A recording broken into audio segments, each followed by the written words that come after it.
si nous sommes descendus plus bas, si nous avons été humiliés, rabaissés comme le Christ, alors nous savons avec assurance que nous allons être relevés, ressuscités avec lui. Voilà pourquoi, bien-aimés dans le Christ, nous ne devons pas avoir une attitude défaitiste. Nous ne devons pas sombrer dans une désespérance face à nos épreuves. Nous devons nous tourner avec confiance, regarder la croix. Nous devons avoir les yeux fixés sur cette croix avec la ferme assurance que nous ne sommes pas seuls et que le Seigneur n'a pas dit son dernier mot.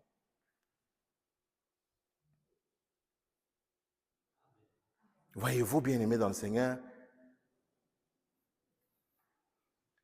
descendre, Jésus nous l'illustre de manière pratico-pratique, de manière concrète, de manière pragmatique dans cet évangile de Saint Luc. Il purifie 10 lépreux. Mais un seul revient vers lui. Et que fait ce seul lépreux qui revient vers lui? Quel geste pose-t-il? Il se prosterne. Il se prosterne. Il se jette à ses pieds.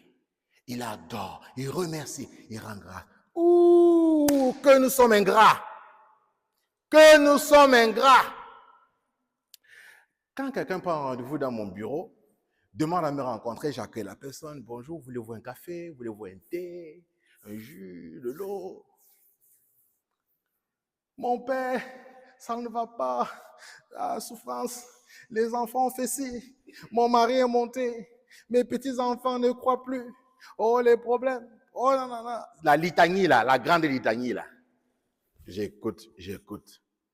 Mais j'ai toujours le réflexe de poser la question suivante. Bon, j'entends. OK. Revenons, arrêtons-nous un instant. Relisons. À travers toute cette litanie-là, qu'est-ce que le Seigneur a fait? Oh, le Seigneur m'a abandonné. Attendez d'abord que je termine. Qu'est-ce que le Seigneur a fait de beau, de grand dans votre vie? Mais voyez-vous, si on ne prend pas du recul, si on ne sort pas la tête de l'eau, si on ne recule pas son nez du tableau, on ne peut pas percevoir la présence et l'action de Dieu dans nos vies. Tellement nous sommes écrasés par le poids. Si le Christ s'est relevé à 3 reprises là, sous le poids de la croix, c'est parce qu'il a osé tourner les yeux vers le Père, se rappeler pourquoi il était là. Il a osé se rappeler. En ce long week-end de l'action de grâce, allons-nous prendre vraiment le temps, bien-aimés dans le Christ, de relire, de trouver des raisons de rendre grâce au Seigneur pour tout ce qu'il a fait dans nos vies.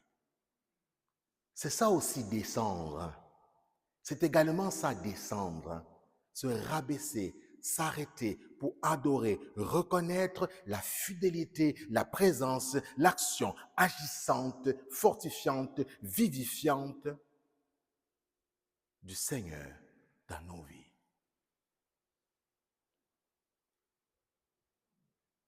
Comme ce lépreux qui est revenu,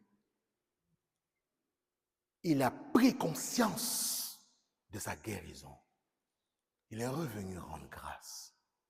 Le Seigneur ne relève pas ceux qui sont déjà debout dans leur orgueil. Il relève ceux qui descendent. L'Église bien-aimée dans le Christ, le monde a besoin aujourd'hui des chrétiens qui savent se taire pour écouter la parole de Dieu. L'Église et le monde ont urgemment besoin des chrétiens qui savent s'humilier pour servir. L'Église et le monde a besoin de chrétiens qui témoignent, qui s'engagent à la suite du Christ, peu importe où ils sont, là où ils sont, en tout temps, en toutes circonstances, en tout lieu, à temps et à contre-temps.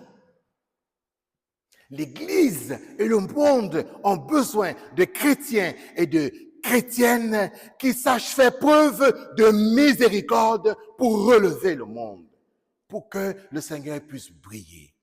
Demandons au Seigneur, bien-aimé dans le Christ, au cours de cette Eucharistie, la grâce de descendre au plus intérieur à nous-mêmes, la grâce de revisiter nos vies intérieures, de revisiter nos blessures, nos déceptions, de revisiter ce qui est laideur dans nos vies, pour laisser le Seigneur y descendre pour nous relever. Amen. Amen.